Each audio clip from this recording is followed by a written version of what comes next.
Hey, what's going on, guys? My name is Jake from today'siphone.com, and here's your TIP Daily for January 9th, 2013. So Verizon announced its fourth quarter statistics for 2012, and the company activated 9.8 million smartphones. Now, Verizon played it a little close to the chest and didn't really announce any specific numbers as far as iPhones are concerned, but the company did state that there was a higher mix of Apple smartphones within that 9.8 million number, and many are speculating that as much as 5.4 million of those 9.8 million smartphones are claimed by Apple. What's more, it's estimated that up to 8 to 10 million smartphones sold by Verizon in that time period could be Apple iPhones. Now, obviously these are huge numbers, but it's not really out of the ballpark just because Verizon is the biggest carrier in the United States, and the new iPhone came out and it was very popular and a ton of people picked it up, so it's by no means a surprise that Verizon's iPhone could be claiming such high numbers. Now, speaking of carrier-specific iPhones, as you all probably know, T-Mobile announced that it will begin selling the iPhone in 2013, and while no specific date for release has been given yet, the fourth largest carrier in the United States did say that the time frame for the release of the T-Mobile iPhone is closer to 3 to 4 months from now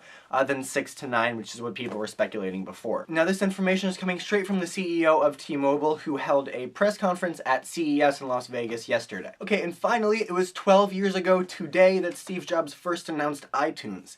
Now, this was a huge revolution in the digital marketplace and, just managing your media in general. Without it, iPods, iPhones, iPads, all of our iOS devices would not have been, they wouldn't be like they are now. iTunes really changed everything, not only for iOS and Apple, but really for the whole industry. So it was a really huge thing when iTunes was released, and 12 years later, the whole landscape of the internet and digital marketplaces and music is different because of it. So, happy birthday, iTunes. Okay, well, that's all the big news for today, guys. Thank you very much for watching. Your question of the day today is, if you got an iPhone this quarter, what carrier did you get it on? Verizon, Sprint, AT&T, somewhere overseas, or are you waiting for T-Mobile, or maybe you unlocked it and are using it on an unofficial carrier? Whatever it is, I want to hear your version of Verizon statistics down in the comment section down below, and you can also let me know on Twitter at TIP_Jake.